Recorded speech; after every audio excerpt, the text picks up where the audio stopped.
partnereinknek közel fele úgy került a mi látókörünkbe, hogy egy meglévő olasz partner ajánlotta. Egy jó közegben egy jó versenytárs az téged is inspirál, motivál, nem enged ellustulni, nagyobb teljesítményre serkent. Kell az, hogy ugyanaz legyen a gondolkodásmód, a mindset, és akkor lehet elindulni egy közös úton együtt. Ha nekünk itt jól megy és sikeresek vagyunk, akkor tudunk egy kicsit külföldre is terjeszkedni, hogyha beszűkülünk és kezdünk ugye hatékonytalanak lenni, akkor a körülöttünk lévő jól iparosodott országok alig várják a pillanatot, hogy a gyengeségeinket ki tudják használni. Abban van a legjobb tapasztalatunk és a legjobb tudásunk, hogy egy problémát gyorsan megérteni, azt gyorsan feldolgozni, és arra relatív gyors választ adni. Mindig azt tud sikeres lenni, aki legjobban tud alkalmazkodni. Sziasztok! Keresnyi Imre vagyok, és ez a Mérnökség Podcast. Hétköznapi témákat dolgozunk föl mérnöki megvilágításban. Ne felejtjétek, bízhattok bennem, mérnök vagyok. Sziasztok, köszöntöm a mai nézőket és hallgatókat. Vendégem most Csipos Sándor, a Chemplex Kft. Ügyvezető tulajdonosa és alapítója, magyar ipari célgép nagydíj megálmodója, az egyedi célgépgyártás ikonikus alakja Magyarországon. Talán még azt is elmondhatom, hogy üzleti partnerem, és most már talán mentorom is. Nagyon sokat hasznosítok a beszélgetéseinkből, nagyon sokat tanulok tőled. Sanyi, köszönöm szépen, hogy elfogadtad a meghívásomat. Köszönöm szépen, ez a szép felkonfot, köszönöm szépen a meghívást, örülök, hogy itt lehetek. Sziasztok! Kezdeném azzal, hogy ugye mind a kettőnknek van egy műszaki indítatású podcastje, és mi most úgy ülünk itt, hogy amikor indult az enyém, akkor azóta eltelt időszakban legalább 10-15 ember fölhívta rá figyelmemet, hogy nekem van egy konkurenciám. És meglepődtek, mikor mondtam, hogy igen, tudok a te podcastedről, ez a Gépzsír podcast, elmondhatjuk. Viszont mi nem vagyunk konkurenciák. És ezt valahogy nem nagyon tudom elmagyarázni, hogy miért nem. Nem tudom, hogy te tapasztaltál hasonlót? Tehát jelezték már neked, hogy van az én podcastem? Igen, jelezték, és még a kérdést ugyan nem tetted fel, úgyhogy megvárom, de hasonlóan képpen gondolkozom legalábbis eddig, amit hallottam a felvetésedből én is. Konkurálunk mi szerinted? Könnyű lenne azt mondani, hogy konkurálunk, viszont azért mégsem, és ez nagyon ragaszkodom a mégsem, mert közös a víziónk, és közös az, amiért dolgozunk, mégpedig mind a ketten szeretnénk bemutatni egy nagyon izgalmas területet, ahol sok minden történik, aminek nagy a jelentősége gazdaságilag, Magyarország gazdaságára nézve is, és az a tevékenység, amit csinálunk, az gyakorlatilag egy ismeretterjesztés, bemutatunk izgalmas felvetéseket, izgalmas szakembereket, és ezt én annak örülnék, ha nem csak ketten lennénk, és remélem, hogy van, csak nem ismerem talán a teljes piacot, de én simán örülnék annak, hogyha lennénk többen, akár a tapasztalatainkat megosztanánk, akár erősítenénk egymás projektjét, mert nekem az segítség, hogyha valaki hasonló dolgot csinál, mint én, mert ez egy támogató hatású. Én ebben abszolút egyetértek, és számomra egy pillanatig nem volt kérdés az, hogy mi konkurálunk-e. Biztos vagyok benne, hogy sokat nyom alatba az, hogy mi személyesen ismerjük egymást. Tehát, hogyha lenne egy vadidegen másik podcast, akkor azért biztos belehallgatnék, hogy mennyire ugyanaz, mennyire konkurálunk. Én azt gondolom, hogy egyáltalán nem. Én általánosságban beszélgetek témákról mérnöki szemszöggel, ti viszont nagyon mélyen belementek a gépgyártásba, szinte minden epizódban. Nem titok, követlek, nézem, köszönjük hallgatom, szépen. tehát hogy ismerem a munkásságodat, viszont még ha így is lenne, hogy konkurálunk, miért nem működhetünk mi együtt? Miért ez az alapfelállás Magyarországon, hogyha van két hasonló tematikájú cég, akkor ők nem együttműködni akarnak, hanem versenyezni. Hozok egy nagyon jó példát, külföldről nyilván. Olaszországból szerezzük be rengeteg szivattyunkat. Nagyon jó partnereink vannak. Most már elmondhatom azt, hogy a partnereinknek közel fele úgy került a mi látókörünkbe, hogy egy meglévő olasz partner ajánlotta. Hogy ő is ugyanazzal foglalkozik, mint én, beszélj vele, van olyan a palettáján, ami nekem nincs, dolgozzatok együtt. Nem konkurenciaként tekintenek egymásra. Szerinted mi ennek a gyökere itt Magyarországon, hogy mi általánosságban nem így gondolkodunk? Visszatérek még egy gondolat erejéig a podcastre. Azt mondtad, hogy hallgatod az adásainkat, és én is hallgatom a tieidet. És azon túl, hogy érdekel, azon túl óhatatlanul tanulok tőled, lesekel gondolatokat, lesekel adott esetben fogásokat. Tehát ez egy nagyon-nagyon fontos dolog, hogy én a konkurencia szó helyett azt szerettem, hogy versenytárs. Kell, hogy legyen versenytárs. Egy jó közegben egy jó versenytárs az téged is inspirál, motivál, nem enged ellustulni, nagyobb teljesítményre serkent, és a nap végén csak így tud kialakulni egy olyan izgalmas, eredményes, hatékony üzleti közeg, legyen az bármilyen területről szó, hogyha ott elég sok méltó kihívója van egymásnak. Tehát ez egy nagyon fontos dolog. Az igaz ugyan, hogy ha sok az eszkimó és kevés a fóka, akkor ugye kialakulhat egy olyan öldöklő verseny, de a nap végén ez is a megtisztulást szolgálja. Tehát az első gondolat a kérdésedhez az, hogy szerintem a versenytársakat úgy kell nézni, mint szükséges jók ahhoz, hogy mi is tudjuk tartani a fordulatot és a lépést a saját piacunkon. Szükség van rájuk. Ha van egy jó versenytársad, legyél neki hálás. Ez az első gondolat. A másik, hogy én magam is dolgozom együtt olasz cégekkel, és nekem is volt abban tapasztalatom, hogy hogyan támogatják egymást, és nekem meggyőződésem az, hogy sikeres, gazdaságú országok csak úgy tudnak létezni, létesülni, felépülni, hogyha abban a különböző hatások egymást erősítik. Tehát ahelyett, hogy meg akarjuk folytani a másikat egy kanál vízben, meg kell osztanunk a tudásunkat, a tapasztalatunkat, ahogyan te a példádon mondtad, ne talántán az ügyfélkörünket is, hiszen sokféle út vezethet el a sikerig, úgyhogy ugye úgy szövöm tovább a gondolatot, hogy sok szereplő kell, a szereplőknek a verseny mellett szükséges az összefogása. És megkérdezted azt, hogy miért van ez így. Egyszerű lenne belemenni a mély magyar busongásba és történelmi hagyományokra, meg minden egyebekre hivatkozni. Ehelyett az én attitűdöm általában az szokott lenni, hogy a mértek kutatása mellett azon szoktam gondolkozni, hogy oké, de mit lehet tenni, hogy ez adott esetben oldódjon, másképp legyen. Mert valójában, hogy most miért van így, az már nem annyira izgalmas. Ami izgalmas az, hogy meg lehet-e ezt változtatni, lehet-e ezen változtatni, el lehet-e érni azt, hogy és majd biztosan megkérdezed, hogy mi a tapasztalatom, hogy van-e egyébként ilyesmi hatás, de az a lényeg, hogy ahelyett, hogy azon gondolkoznánk, hogy miért lehetett ez így, sokkal fontosabb arra koncentrálni, hogy ezt meg tudjuk-e változtatni. Szentül hiszek abban, hogy igen. Ezért is ülünk itt részben, meg ezért is beszéltünk már nagyon sokat részben, de majd erre kitérünk, hogy a hallgatók is tudják. Én ok-okozatként tekintek erre a dologra. Uh-huh. Ha tudom az okot, akkor könnyebb megváltoztatni az okozatot. Elismerem. Ez egy bizonyos szintig érdemes ezzel foglalkozni, aztán hogyha nem megy, akkor értelemszerűen el kell engedni az okot, és változtatni kell az okozaton. Én azt tapasztalom, hogy azért meg lehet találni azokat az embereket, akár csak a műszaki vonalon is, akik hasonló gondolkodásmódúak, akik nyitottak arra, hogy megosszuk a tapasztalatokat, a kihívásokat esetleg. Vannak mastermind csoportok, vannak egyébként üzleti kapcsolatépítők, mi is a BNI-on keresztül ismerjük egymást. Kell az, hogy ugyanaz legyen a gondolkodásmód, a mindset, és akkor lehet elindulni egy közös úton együtt. Mondok neked egy nagyon jó példát. Egyedül ugye viszonylag korlátozottak a lehetőségeink. Ha van egy nagyobb feladatod, akkor én most dolgozom egy olyan feladaton például, ahol egy olyan kollega segíti a munkánkat kívülről, akivel régen cégen belülről dolgoztam, és mivel jó a kapcsolatunk, ezért tudtam hozzá fordulni, hogy kell egy támogatás.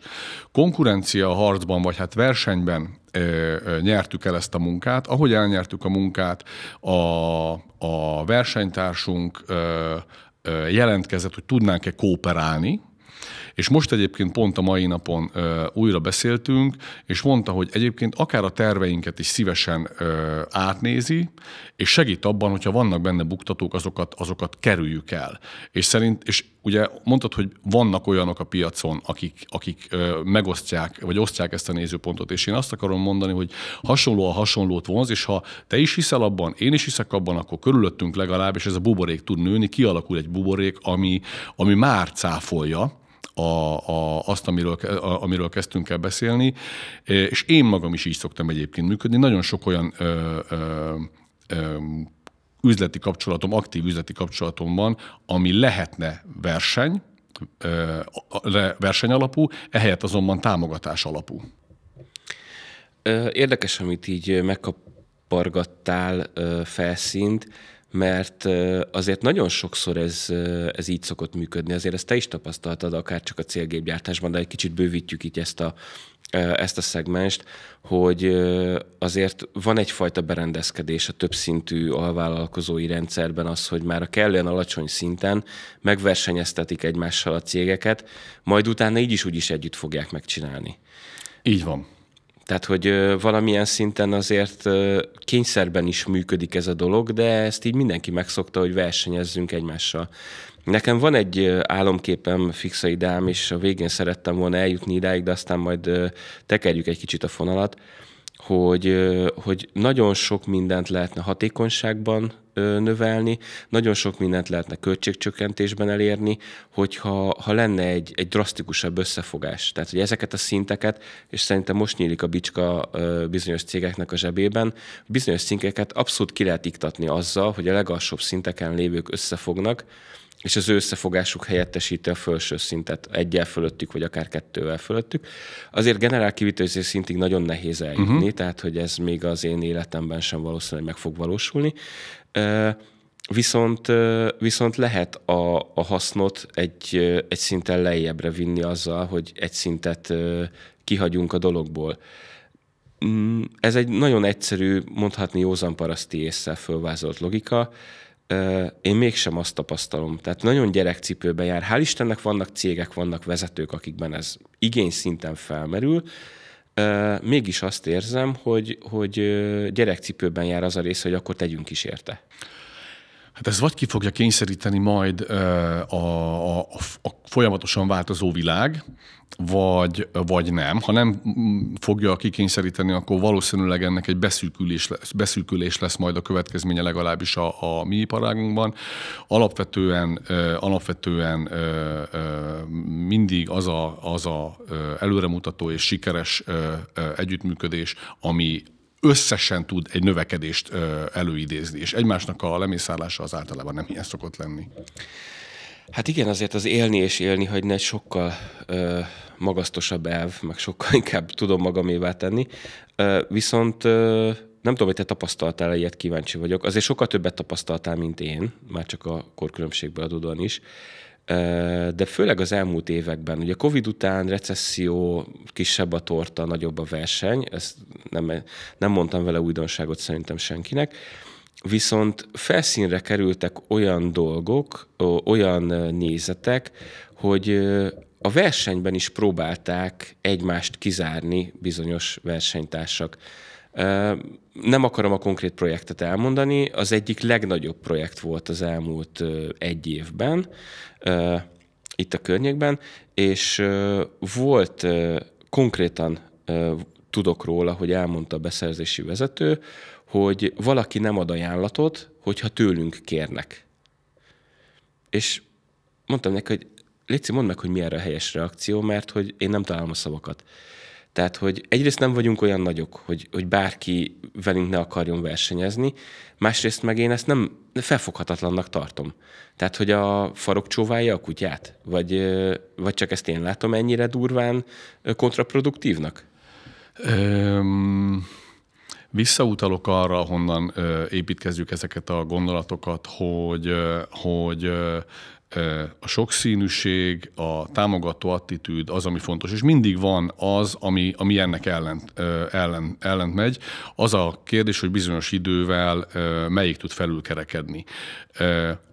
etikus piac kell, etikus piaci magatartás, etikus piaci szereplők, etikus vásárlók, etikus ügyfelek. Ezek viszonylag egyszerű dolgok, ahogy mondtad az előbb, józan paraszti ésszel könnyen felfogható dolgok, ami mind azt kell támogassa, hogy a lehető leghatékonyabb, a legjobb minőséget, a legjobb hatékonysággal, legjobb üzembiztonsággal előállítani tudó szereplők maradjanak életben. És hogyha ez ellen kontraproduktív hatások jelennek meg, piacszűkítő hatások, akkor az sajnos az egész közösségnek a túlélése ellen irányuló támadás. Ha most ennyire militánsan akarok fogalmazni, és természetes, hogy vannak ilyen dolgok, szerintem ezek akár az előbb mintaként hozott olaszországi piacon is vannak. Itt sokkal inkább fontos ezeknek az aránya, tehát mindaddig, amíg sok jó példát tudunk elmondani, és látunk ilyet, és tudjuk éltetni ezt a gondolatot, és nem vagyunk egyedül, hanem sokan vagyunk, addig elegendő hatásunk kell, hogy legyen ahhoz, hogy egyébként a negatív dolgokat valamennyire tudjuk ellensúlyozni. Amikor ezek, és vannak olyan piacok, szerintem mind a kettőnk életében történtek már olyan tapasztalások, ahol ezt láttuk, lehetnek olyan piacok, ahol a kontraproduktív dolgok annyira túlnyomó részbe kerülnek, és most nem kimondottan magyar példára gondolok, ami már konkrétan akár iparágaknak a túlélését tudja veszélyeztetni, hát ott van az, amikor elmozdultak az ellensúlyok egy rossz irányba. Én nagyon hiszek abban, hogy mi Magyarországon olyan irányba tudjuk fejleszteni a tevékenységünket, az iparunkat, hiszen mi itt a magyar gépgyártók, vagy a magyar iparnak a szereplői, ugye elsősorban regionális versenyben vagyunk, tehát ha nekünk itt jól megy és sikeresek vagyunk, akkor tudunk egy kicsit külföldre is terjeszkedni, hogyha beszűkülünk és kezdünk ugye hatékonytalanak lenni, akkor a körülöttünk lévő jól iparosodott országok alig várják a pillanatot, hogy a gyengeségeinket ki tudják használni.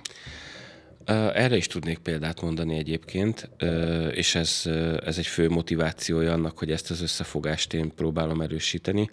Ugye nem titok, ti is beszéltetek egyébként nem olyan régen a podcastben arról, hogy amikor ide települ egy multi, akkor azért a KKV-szektor nem nagyon tud ezzel mit kezdeni. Nekik ebből instant hasznuk nincsen. Rövid távon abszolút nem tudunk labdába rúgni.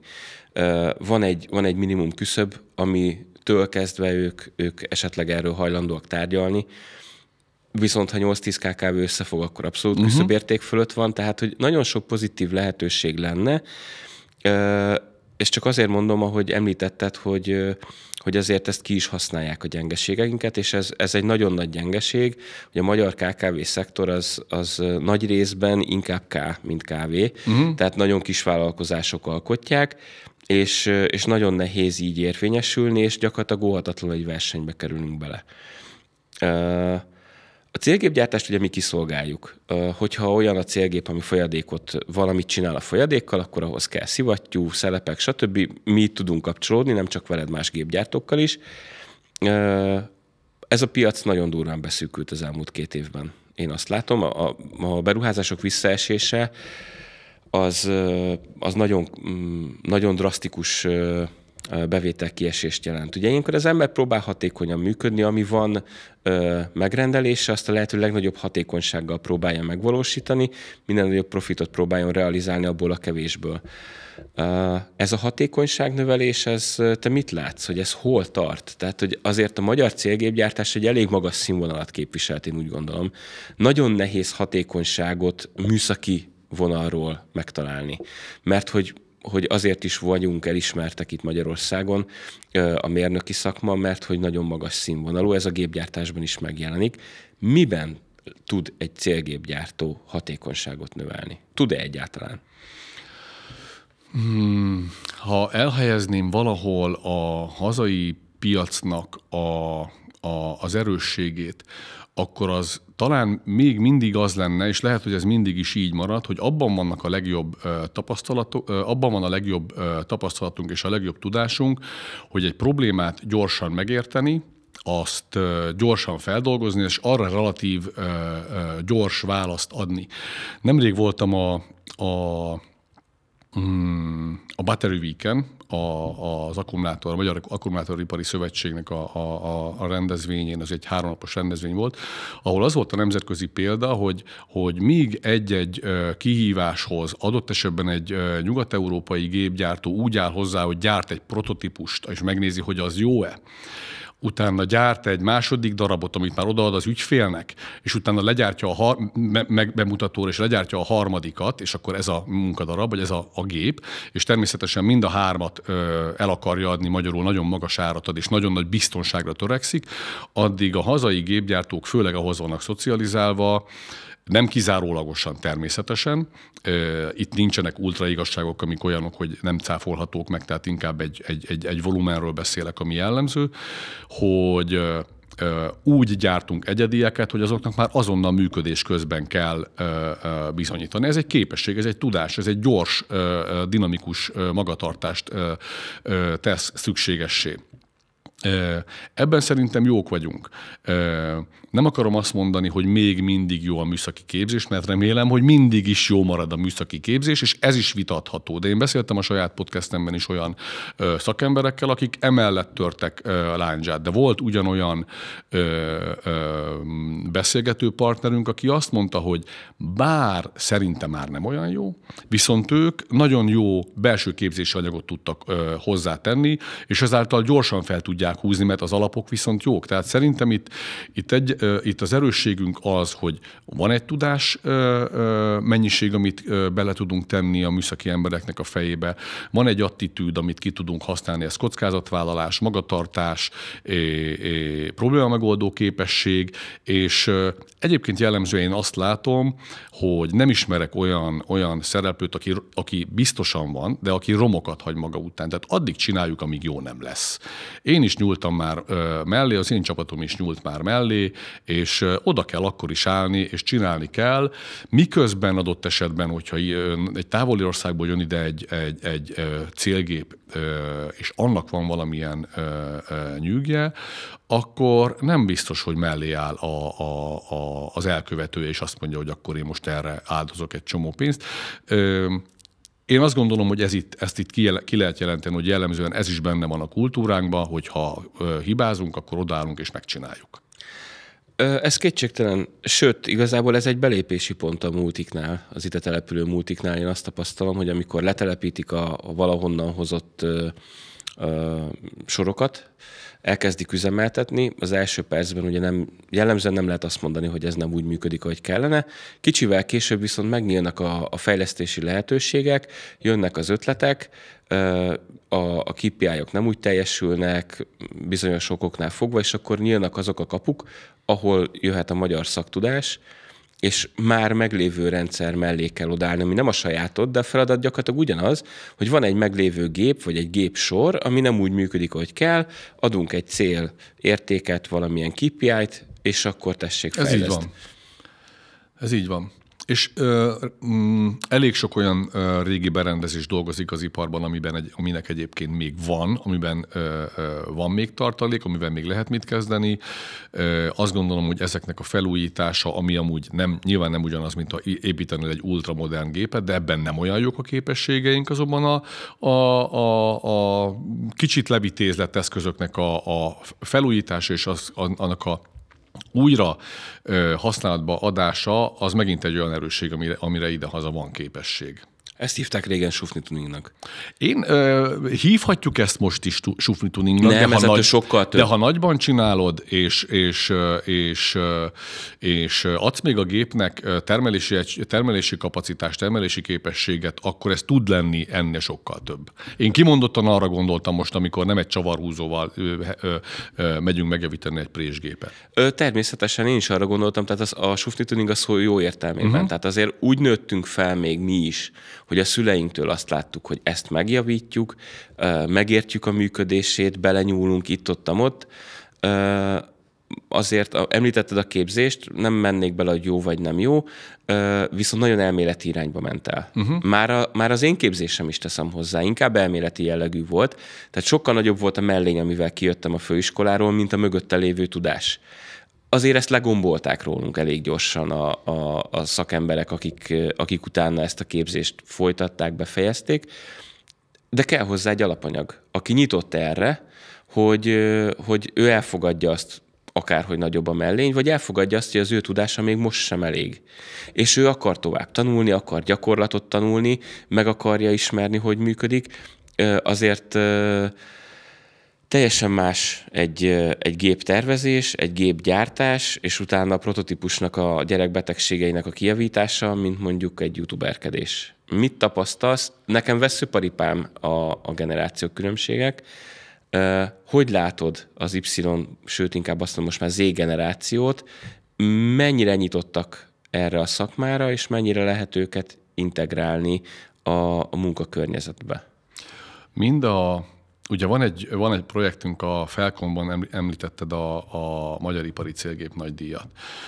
Jövőre 5. alkalommal fogjuk megrendezni, sőt, ugye tavaly te magad is résztvevő voltál. Jövőre is ott leszünk, ezt mondhatom. Várunk szeretettel. De ami a tavalyiban, vagy az ideiben, mert a 24-esről beszélünk, fantasztikus volt, hogy szerintem 5-8 évet fiatalodott a jelenlévők átlag életkora. És ez ott volt, és ez egy igazolás volt. Tehát én is szeretek a generációs problémákon elbusongani. Viszont a nap végén mindig ahhoz kanyarodok vissza, hogy mindenért lehet valamit tenni, és az én tapasztalatom az, hogy vannak tehetséges fiatalok, sok tehetséges fiatal van bennük tűz, meg tudnak oldani problémákat, össze tudnak egymással fogni, és azok a projektek, amiket mi csinálunk, ezeket a szakembereket vonzák, tehát biztos van ennek az anti példája is, de ezeket vonzák, és mi akár a Magyar Ipari Célgép Nagydíjon, sőt a többi projektünkön, amit azért csinálunk, hogy megismertessük a szakmát a külvilággal, alapvetően azt igyekszem mindig látni, hogy van fény az alagút végén. Az idei győztes, egy szemtelenül az év célgép tervezője, egy szemtelenül fiatal szakember lett, vele lesz majd az egyik podcastünk, ha lehet itt egy picit reklámozni, remélem azt is meghallgatod, majd talán januárban jön ki. És teljes egyetértés volt a szakmai körökben, hogy megérdemelten nyerte meg, és ha nem lett volna ez a projekt, a Magyar Ipari Célgép Nagydíj, akkor nem is tudnánk róla. Tehát ez egy nagyon fontos dolog, hogy közben meglássunk. Tehát vegyük észre azt is, hogy van azért egy nagyon sok jó példa. Tehát a kérdésedre az a válaszom, hogy persze belemehetnénk ebbe, mert biztosan változnak a generációk, hogy ne. Viszont én nem látom a szakmánknak a végét, én egy fényes jövőt látok, én azt látom, hogy csinálni kell, vannak tehetséges fiatalok, égen a tűz mindenkiben, és akkor klassz dolgok fognak születni. Abszolút egyetértek. Azt kell megszokni a mi generációnknak, hogy az új generáció másképp oldja meg a problémát. Az út eleje és az út vége az gyakorlatilag ugyanaz, az út teljesen más.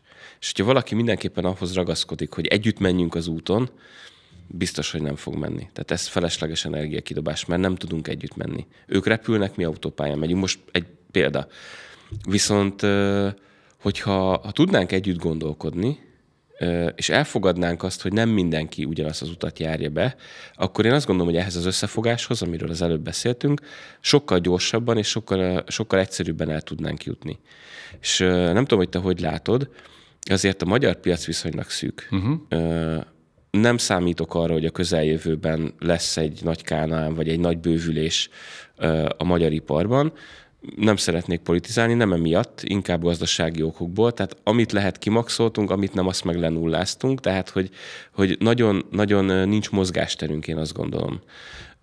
Viszont én szeretnék odáig eljutni, amit te is mondtál, hogy megtalálni azokat a stratégiai partnereket, akár egy közös céget, vagy egy holdingot, vagy bármit létrehozva, hogy tudjunk perspektívát bővíteni, és ez nekem abszolút a környező országoknak a meghódítása, és kellő tapasztalatot szerezve nem biztos, hogy az én munkás éveim alatt, de elindulni szépen Nyugat-Európa felé. Tehát amit mondtál, hogy egy teljesen más mentalitással kezelünk dolgokat, nem gyártunk prototípust még egyet, hanem legyártunk egy gépet, az alapján, amit kaptunk problémát, és van egy elképzelésünk, és utána azt addig alakítgatjuk, csiszoljuk, mint a gyémántot, hogy egy működőképes kézberendezés lesz.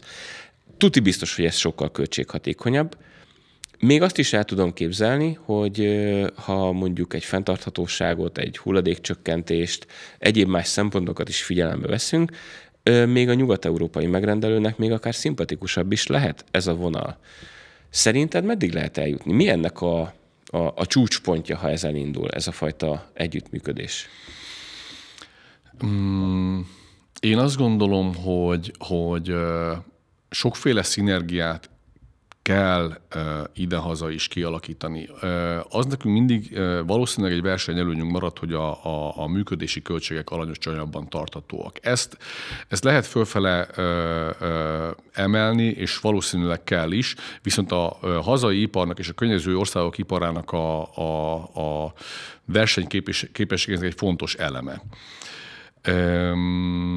Nagyon fontos az, hogy a világban uralkodó nagy trendekből, megatrendekből mi csapódik le Magyarországra, és ezeket a lehetőségeket mennyire fogjuk tudni elkapni. Hiszen akár ahogy a fenntarthatóságról tettél az előbb említést, vagy akár a különböző iparágakban elektromos járművek, akugyártás, ugye nem kedvencem, ha ilyet mondok, de most mégiscsak kialakulni látszik egy fegyverkezési verseny, és én nem szeretném, hogyha ez így lenne. És ha így lesz, akkor mégiscsak ennek lesznek ipari következményei, tehát nagyon nagy dinamikával változnak körülöttünk dolgok, és minden változásnak vannak nyertesei, és minden változásnak vannak vesztesei. És ezeknek a folyamatoknak valójában, ha csak egy részében pici előnyöket tudunk szerezni, és miért ne szereznénk a picinél egy kicsivel többet, akkor azért tud jobb lenni. Tehát mindig az tud sikeres lenni, aki legjobban tud alkalmazkodni. Hogyha valamelyik szakmának, valamelyik iparágnak nehezebben megy, bármennyire is fáj kimondanom, az a jó, ha a gyengék elhullanak. Mert akkor onnan a emberek elmennek máshova, és tudnak olyan helyeken dolgozni, ahol egyébként a képességeik hatékonyabban tudnak működni. Ha például beszűkülés van, és a konkurenciáid, vagy az előző beszélgetéshez, vagy gondolathoz maradjunk hülyek, versenytársaid elengednek egy vagy két szakembert, te lehet, hogy fel tudod őket venni, és az tulajdonképpen a nap végén mindenkinek jó. Úgyhogy szerintem a változásoknak örülni kell, és azért kell tulajdonképpen szurkolni, illetve tájékozottnak, olvasottnak lenni, ott lenni amennyire csak lehet az információ közelében, hogy jókor tudjál elkapni egy jó hullámot. Mire ez a beszélgetés megjelenik, addigra már túl leszünk egy rendezvényen, amin együtt fogunk részt venni a panelbeszélgetésen. Pont ezt az összefogást szolgálja, ez is egy biennális rendezvény, egy Origo rendezvény, gépipar Kecskeméten lesz. Picit azt érzem a szavaidból, hogy te érzel ebben az összefogásban egyfajta kockázatot. Támogatod, beszéltünk már róla sokszor, de így az előző mondatod, vagy az előző gondolatmeneted inkább arra utalt, hogy ezt az evolúciós folyamatot te úgy tervezed a saját hasznodra fordítani, hogy a gyengék, akik elhullanak, a lepattanókat összegyűjtöd. És a szó jó értelmébe véve a lepattanókat, tehát hogyha van olyan kollega, aki ott felszabadul, és kellően jó, ügyes, talpra esett, be tudod építeni a saját csapatodba, akkor így a nap végén mindenki jól jár, ahogy te fogalmaztál. Ez egy kiváló provokáció, és örülök neki, de nem akarok rá felülni. Pedig annyira előkészítettem. Mert ugyanakkor akármelyikünk lehet az, akinek borúsabbak lesznek a napjai, és ő neki kell majd egy vagy két, vagy akármennyi jó kollégát elengedni. Tehát itt ennek az üzenete az, hogy nem az egy számít feltétlenül, hanem a közösség számít. És egy közösség akkor tud hatékonyan működni, és erről már többször gondolkodtunk ebben az adásban, nem mondom el még egyszer. Tehát természetesen én abban bízom, hogy az én mikroközegem az a túlélők közé fog tartozni, mi a győztesek oldalán fogunk tudni lenni, ezért dolgozunk, és ezt kívánom egyébként mindenkinek, és nem is viszem tovább ezt a gondolatot, mert még kapok tőled még egy provokációt akkor, de az a lényeg, hogy természetesen abból a szempontból nézem a világot, hogy mi győzni szeretnénk. Ez egyértelmű. Én nagyon a versenyben. Hát persze nyilván. Én nagyon tudok rajongani eszmékért. Valószínűleg ez még a fiatalságomnak, idézőjelben a fiatalságomnak a maradványa, és én inkább abban hiszek, hogy a mikrokörnyezetet bővíteni egy kicsit kifelé. Makrokörnyezetig eljutni esetleg, összeszedni a magyar cégeket, a magyar tudásbázist, akik hasonlóan gondolkodnak, és a kis magyar tortát úgy növelni, hogy mondjuk a romániai megrendelőkhöz becsatornázni magunkat, nagyon hasít Lengyelország, Csehország, vagy csak a szomszédban Szlovénia. Szép csendben. Amit mondtál, hogy az ipari célgép nagydíj győztese, aki szakmai egyetértéssel tarolt, mondhatjuk így, ő csak szép csöndben dolgozott. Épp az előző beszélgetés, nem a veled előző beszélgetés, hanem az előző podcastben beszélgettünk arról, ott a beszerzésről volt szó, hogy mennyire marketingelni kell a szakmát. Akár cégen belül is, ahhoz, hogy az elfogadott legyen, és hogy egyszerűen látható legyen, transzparens legyen. Én ebben hiszek. Fogjunk össze, tegyük magunkat transzparensé, akár közép-európai régió, vagy totál Európában gondolkodva, és a nagy tortában kezdjünk el gondolkodni. Nem a kis magyar tortát próbáljuk minél inkább szélesebbé tenni.